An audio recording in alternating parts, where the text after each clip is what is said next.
మనం అధ్యయనం చేసుకోవాలో ఎగ్జామిన్ చేసుకోవాల్సిన అవసరం. అంటే ఓటమి తర్వాత మీరు కొన్ని ఫేస్బుక్ లైవ్లో కొన్ని కామెంట్ చేశారు, పార్టీ మీద కొన్ని తప్పుల్ని లేవనెత్తే ప్రయత్నం కూడా చేశారు. ఓటమికి కారణాలు మన వైపు నుంచి ఏం తప్పులు ఉన్నాయనేది, అధినేత తీసుకుంటున్న నిర్ణయాలు, కింది స్థాయి వాళ్ళని పట్టించుకోకపోవటం, ఇలాంటి ఈక్వేషన్స్ గురించి ప్రస్తావించారు. ఎందుకు అట్లా? అంటే నాకు నా opinions, I always feel phone ఉంటే నేను ఒక టీవీకి ఒక పత్రికకి యజమాని ఉన్నట్టు. సరే ఇప్పుడు సోషల్ మీడియా నెట్వర్క్ అనేది కొత్త తరహా ఒక క్రైమ్, సైబర్ క్రైమ్గా తయారైపోయింది. దాంట్లో ఇష్టానుసారం తిట్టేది కానీ. సో నా ఒపీనియన్స్ నాకు చెప్పే అలవాటు ఉంది. దానిలో భాగంగానే నా ఒపీనియన్స్ కూడా నేను ఎక్స్ప్రెస్ చేయడం జరిగింది. అంటే నేను అధికారంలో ఉన్నా లేకపోయినా కానీ ప్రతి అంశం మీద నేను నా ఒపీనియన్ అయితే నా మనసుకు ఏది అనిపిస్తే అక్రాస్ ద పార్టీ లైన్స్ చెప్తుంటాను. So couple of things, most of the things మనము ఏ విధంగా టీడీపీని, జనసేనను మనం చేసిన చిన్న చిన్న మిస్టేక్స్ వల్ల వాళ్ళు ఏకం కావాల్సింది. మేబీ వాళ్ళకు ఉండొచ్చు, భావజాలం ఉండొచ్చు, కలిసిపోదాంలే ఎలక్షన్లు కానీ మన పేరు చెప్పి కలిసిన సందర్భాలు కనపడాయి. అండ్ కొన్ని సందర్భాల్లో జనసేన టీడీపీ కలిసిన సందర్భాలు మనకి ఏ విధంగా నెగిటివ్ చేసే సినీ ఇండస్ట్రీ అంటే ఇన్ఫ్లుయెన్సర్సే అనే వాళ్ళను మనం నెగ్లెక్ట్ చేసిన మాట వాస్తవం. మనం ఏమనుకున్నా దోస్ ఆర్ ఇన్ఫ్లుయెన్స్ అంటే గవర్నమెంట్ ఎంప్లాయీస్, టీచర్స్, ఇప్పుడు సినిమా ఇండస్ట్రీ సెలబ్రిటీస్ అనే, ఎందుకంటే వాళ్ళు ఏదో చెప్తే కొంతమంది ఇన్ఫ్లుయెన్స్ అవుతారు అని చెప్పేసి ఆ విధంగా ఆ గ్రామంలో ఉన్న కార్యకర్త కావచ్చు, లీడర్లు కావచ్చు, వీళ్ళంతా ఇన్ఫ్లుయెన్సర్స్. ఆ గ్రామంని లేదంటే 10 ఓట్లు ప్రభావితం చేయగలుగుతారు. కానీ జగన్మోహన్ రెడ్డి గారు ఒకటే, మేబీ ఆయన నమ్మినది మన జనంకు మేలు చేస్తున్నాం, జనం మనకు ఆ విధంగా కృతజ్ఞతతో ఉంటారు అని అనుకున్నాడేమో. కానీ బేసిక్గా నేను ఇంతకుముందు అన్నట్టుగా మనిషి అనేవాడు, అది నేను కావచ్చు, నువ్వు కావచ్చు, ఎవరు కానీ, ఆశ అవకాశవాదం ఏ విధంగా మనల్ని ముందుకు తీసుకొని పోతుంటారు, ఏ విధంగా మనకు లబ్ధి చేకూరుస్తుంటుంది అనేది చూడాలి. అండ్ మేబీ కలికి వస్తున్నాడేమో, కలియుగం కదా, ఇంకా ఆ నమ్మకాలు ఇవన్నీ చాలా దిగజారిపోయిన పరిస్థితి అనమాట. సో ప్రజల్ని మనం అంత ఎక్స్పెక్ట్ చేసుకోవడం వల్లనే ఇంత ఇది జరిగింది. అదర్వైజ్ ట్రెడిషనల్ పాలిటిక్స్ చేసింటే, సాంప్రదాయమైన పద్ధమైన రాజకీయాలు, లీడర్ ద్వారా లీడర్కి 10 మంది వాని ఇంటి దగ్గర నిలబడడం, పని చేసుకోవడం, వాడు ఇప్పుడు తెలుగుదేశం చేస్తున్నట్టుగా అతను చుట్టూ తిరగడం. ఇప్పుడు నేనే ఉన్నాను, ఒక ఎమ్మెల్యే అనే వ్యక్తి ఇంటింటికి పోయి ఏమ్మా నీ సమస్య అని అడుగుతున్న ఎమ్మెల్యేలు ఎక్కడో. నేను వెళ్ళిన సందర్భంలో కూడా ఆ సమస్య ఉన్నవాడో లేనివాడో అవన్నీ ఏంలే, ఎక్కడో ఉంటాడు, ఏదో వచ్చినాడు ఎమ్మెల్యే తిరుగుతున్నాడు, ఏదో పని లేకుండా తిరుగుతున్నాడు అని ఒక భావజాలంతో ఉన్నాడు. ఏం పేరు పెట్టినారమ్మా? సనా. నువ్వేం చదువుతున్నావు? ఎప్పుడైపోయింది? 2 ఇయర్సా? మరేమేం జాబ్ చూసుకోలేదా? నీ కూతురేనా అదే? అరే మనమే కదా వీళ్ళ ఆఫీసుల చుట్టూ మనము ఎన్నిసార్లు తిరిగినా కనపడకుండా ఉన్నాడు. ఇప్పుడు మా దాంట్లో ఉన్నాడు సత్య, ఎప్పుడో నెలకు 2 సార్లు 3 సార్లు వస్తాడు. అతను ఎవరికి కనపడ్డు పెట్టడు, 2 రోజులు అడావిడి చేసి వెళ్ళిపోతాడు. సో మనం అందుకు విరుద్ధంగా పోయినా కానీ ప్రజల్ని మనల్ని ఏమి యాక్సెప్ట్ చేసిన సందర్భం ఏం లేదు కదా. సో ఆ ట్రెడిషనల్ సాంప్రదాయమైన రాజకీయాలే బెటర్ అని నేను అనుకుంటాను. అంటే జగన్మోహన్ రెడ్డి గారు అప్పట్లో ఇంట్రడ్యూస్ చేసిన గడప గడపకు వైఎస్ఆర్ కాంగ్రెస్ పార్టీ, మీరు అంతకు ముందు నుంచే మీరు నియోజకవర్గం నా దానికి సంబంధం లేదు. గడప గడపకు ఆ ఇంటికి జరిగిన లబ్ధిని చెప్పుకుంటూ వాళ్ళకి ఏమన్నా ఇష్యూస్ ఉన్నాయనే దాని మీద పోతాంటే, ఓకే, నాది జనరల్, నాది ఓన్లీ వెల్ఫేర్ డెవలప్మెంట్ అనేది కాకుండా ఏ చిన్న ఇష్యూస్ ఉన్నా కానీ నేను చాలా ఆస్పెక్ట్స్ని తీసుకునేవాడిని. ఎడ్యుకేషన్ మీద తీసుకునేవాడిని.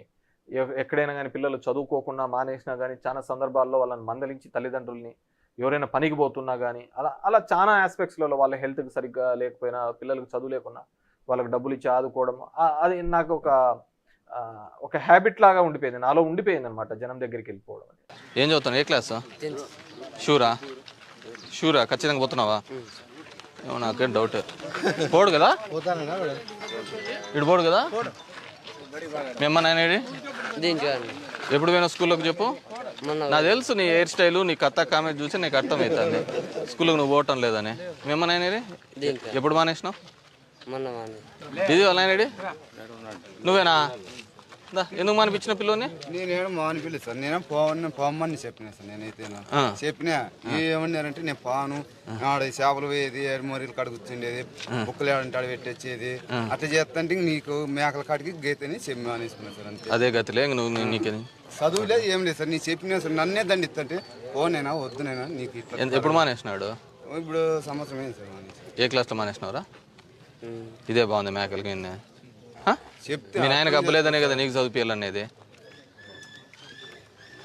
ఎంత చెప్పినా సార్ నేను నువ్వు పోకపోతే ఈసారి పోలీస్ స్టేషన్ లేదు కొడతాను నేను చెప్తాను. అంటే ఇంత ఘోరమైన ఓటమికి మీ పార్టీ వైపు నుంచి తప్పులు ఉన్నాయని ఒప్పుకుంటున్నారు ఇప్పటికీ? డెఫినెట్గా ఇంతకుముందు చెప్పిన విధంగానే పార్టీలో అనేది ఇప్పుడు life is completely with corrections అండి. ఎప్పటికప్పుడు మనం సరి చేసుకుంటూ పోతూ ఉండాలి. సో అధికారంలోకి ఉన్నప్పుడు ఎప్పుడైనా కానీ ఇంత మ్యాండేట్ ఇచ్చిన తర్వాత 151 సీట్లు వచ్చిన తర్వాత ప్రజల యొక్క ఎక్స్పెక్టేషన్స్ చాలా ఎక్కువగా ఉంటాయి. ఆ ఎక్స్పెక్టేషన్స్లో మనం చెప్పిన హామీని నెరవేర్చాలి అనే దాని మీద ఎక్కువగా పోయినట్టున్నాం. అంటే జగన్మోహన్ రెడ్డి గారు ఎప్పుడు అనేవాళ్ళు, మేము చెప్పిన మేనిఫెస్టోని బైబిల్ లేకుంటే ఖురాను భగవద్గీతగా ఒక ప్రమాణంగా తీసుకొని ఆఫీసర్స్లలో క్యాబినెట్కి వెళ్ళే అక్కడ అన్ని చోట్ల ఇదే మేనిఫెస్టోనే పెట్టాం. సో దాన్ని చంద్రబాబు నాయుడు ఇంకో విధంగా చూపించాడు, నేను అంతకు మించి ఎక్కువ చేస్తాను, సంపద సృష్టిస్తాను, డెవలప్ చేస్తాను అని. ఇంకొక కోణంలో ఇతను ఏందో చెప్తున్నాడు కదా ఇతను అన్నది. అంటే బేసిక్గా దీంట్లో మనము చంద్రబాబును తప్పు పట్టడానికే లేదు. ఎందుకంటే ఇది 4th టైం అవుతున్నాడు అతను. 4th టైం అవుతున్నాడు. సో ప్రతిసారి అబద్ధమే చెప్తున్నాడు, కానీ నమ్మే విధంగా చెప్తున్నాడు. ప్రజలు నమ్ముతున్నారు దానికి. ఇప్పుడు ఒకసారి అయితే తప్పులే ఏదో తెలియక అనుకోవచ్చు, రెండోసారి ఏదో మోసంలే అనుకోవచ్చు, రెండోసారి అబద్ధం అనుకోవచ్చు, మూడోసారి మోసం అనుకోవచ్చు. మరి 4వసారి ఏంటంటే నేను ఏదో చెప్పాడు, సంపద సృష్టించాలా, నేను వచ్చినటువంటి పోలవరానికి అమరావతికి దీనిలో ఖర్చు పెట్టాలి, అది అయిపోయిన తర్వాత చూస్తాను అని చెప్పేసి. కానీ జగన్మోహన్ రెడ్డి ప్రియారిటీ అది కాదు. నేను ఏది చెప్పానో ఫస్ట్ అది కంప్లీట్ చేయాలని. సో డెవలప్మెంట్ వెల్ఫేర్ అనేది అంత పెద్దగా కనపడడంతో చేసిన డెవలప్మెంట్ కూడా అంతగా చెప్పుకోలేదు అనేది మాత్రం నిజం, వాస్తవమే. మనకున్న కోస్టల్ లైన్ అడ్వాంటేజ్గా చేస్తున్న పోర్ట్స్ కావచ్చు, హాస్పిటల్స్, మెడికల్ కాలేజెస్, స్కూల్స్, వీటన్నిటిని కూడా మేము చెప్పుకోలేదనేది కూడా ఉంది అనమాట. సో దట్స్ అ ఫెయిల్యూర్ అనుకోవచ్చు. చేసింది చెప్పుకోలేకపోవడం కూడా తప్పే అనిపించుకో. జగన్మోహన్ రెడ్డి గారు ఉన్నప్పుడు వేల కోట్ల రూపాయలు జనాలకి ఫ్రీబీస్ రూపంలో, అంటే ఉచిత పథకాల రూపంలో ఇచ్చిన మాట నిజం. ప్రతి నెల బటన్ నొక్కేవాళ్ళు, ఏదో ఒక స్కీమ్ కింద అకౌంట్లో డబ్బులు వేస్తూ ఉండేవారు. అయితే దాని మీద పెట్టిన దృష్టి, మీరు అన్నట్టుగా మేనిఫెస్టోలో హామీలు ఇచ్చాను కాబట్టి నెరవేర్చాలి నేను, అదే నాకు బైబిల్, అదే ఖురాన్, అదే భగవద్గీత అని చెప్పి ఆ పథకాల అమలు మీద పెట్టిన దృష్టి డెవలప్మెంట్ మీద వదిలేశారు అని కదా ప్రధానమైన ఆరోపణ. డెవలప్మెంట్ మీద పెట్టలేదు అంటే బ్యాలెన్స్ చేసుకుంటూ వెళ్ళాలి కదా పరిపాలన. బ్యాలెన్స్ చేసుకోలేదు లేదు అనేది ఆరోపణ, కానీ నేను ఆరోపణ తీవ్రంగా ఖండిస్తున్నాను. అది తప్పు అని. వెల్ఫేర్కు అయినంత పబ్లిసిటీ డెవలప్మెంట్కు కాలేదు అని. It's a publicity, marketing. ఇప్పటికీ చంద్రబాబు నాయుడు నేనే ఎయిర్పోర్ట్ కట్టానంట, నేనే రింగ్ రోడ్ అంట, నేనే హైటెక్ సిటీ కట్టాడు, అతను ఒక బ్రాండ్ లాగా చేసుకోగలరు. అదేవిధంగా జగన్మోహన్ రెడ్డికి వెల్ఫేర్ అనేది ఒక బ్రాండ్గా కనపడింది తప్ప ఆయన చేస్తున్న డెవలప్మెంట్ అనేది బ్రాండింగ్గా లేకుంటే డెవలప్మెంట్ మేము చేసినామనేది చెప్పుకోలేకపోవడంలో ఫెయిల్యూర్ అయినారు అనుకుంటున్నాను నేను. అదే ఇప్పుడు నేను సపోజ్ చెప్తున్నాను, నా ధర్మవరం కాన్స్టిట్యున్సీలో యాజ్ ఎమ్మెల్యే కానీ నేను 3,000 కోట్ల రూపాయలు 5,000 కోట్ల రూపాయలు డెవలప్మెంట్ చేశాను. అది ఎంతమందికి తెలుసు చెప్పండి? నేను ఇప్పుడు 4 లైన్ హైవేస్ తీసుకొని వచ్చాను, అదాని ప్రాజెక్ట్ తీసుకొని వచ్చాను, స్టేట్ గవర్నమెంట్తో ఒక రిజర్వాయర్ కట్టిస్తున్నాము, ఈ విధంగా డెవలప్మెంట్ అనేది చేసినాం. కానీ జగన్మోహన్ రెడ్డి గారు అది చెప్పుకోవడంలో, మా పార్టీ చెప్పుకోవడంలో దాంట్లో ఈ వెల్ఫేర్ ఎక్కువగా ప్రొజెక్ట్ అయితే వచ్చింది. ఎందుకంటే జనానికి అంతవరకు కూడా అంత వెల్ఫేర్ చూడలేరు. కాబట్టి ఆ లక్షల్లో పడే అకౌంట్లు పేదవానికి ఏ కరప్షన్ లేకుండా పడేదే హైలైట్ అయిందే తప్ప మేము కట్టించిన ఇంతకుముందు చెప్పినట్టు మెడికల్ కాలేజెస్ ఇన్వెస్ట్మెంట్ అంటే నాకు అర్థమే కావడం లేదు. ఇన్వెస్ట్మెంట్ అంటే భావితరాలకు ఇప్పుడు కట్టించే 4 పెద్ద బిల్డింగ్లు లేకుంటే అద్దాల బిల్డింగ్లు కాదు కదా, భావితరాలకు. ఇప్పుడు చంద్రబాబు నాయుడు 2047లో నేను ఇదని ఒక ప్రొజెక్షన్ ఇచ్చాడు. ఏంటి ఆ ప్రొజెక్షన్స్? భావితరాలకు ఒక మంచి చదువు ఇప్పించి ఆ చదువు ఒక పేదవాడికి ఎటువంటి ఆర్థిక ఇబ్బందులు లేకుండా ఇవ్వడం అనేది బిగ్ ఇన్వెస్ట్మెంట్.